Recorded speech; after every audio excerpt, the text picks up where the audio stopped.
வணக்கம் அன்பான ஜோதிடர்களே, நான் உங்கள் அருப்புக்கோட்டை தங்கப்பாண்டி ஜோதிடர் பேசுகிறேன். ஒரு குடும்பத்தில் பார்த்தீங்கன்னா கவலையே தெரியாமல் சில மனிதர்கள் வாழ்வாங்க. அது எப்படின்னா, லக்னாதிபதியும் லக்னாதிபதியோட சனி பகவானும் குரு, இந்த 3 கூட்டு கிரக சேர்க்கை இருந்தால் அவர்களுக்கு எப்படின்னா பணம் இப்படி வரும் அப்படி போகும், அந்த மாதிரி நிலை இருக்கும். அந்த நிலை பார்த்தீங்கன்னா அவங்க கையில் காசை பிடிச்சி வச்சுக்கணும். இறைச்ச ஊற்று தான் அவங்களோட பழமொழி அதிகமாக சொல்லுவோம். அந்த மாதிரி ஜாதகங்கள் நிறையா நான் ஆய்வு பண்ணியிருக்கேன், பார்த்துருக்கேன். அது மாதிரி என்னென்னா, எழுதப்பட்ட நூல்கள் எத்தனையோ விஷயங்கள் சொல்லியிருக்காங்க, எழுதாத நூல்களிலும் எத்தனையோ விஷயங்கள் இருக்குது.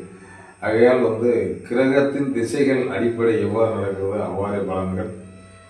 இது நான் ஏன் கூறுகிறேன் என்றால், எல்லா மனிதர்களுக்குமே வெற்றி என்று ஒரு காலம் இருக்கிறது. அந்த காலத்தை சரியாக நாம் பயன்படுத்தி விட்டால் வெற்றி நிச்சயம். நாளும் நல்ல நடக்கின்ற நல்ல விடுவது. நன்றி.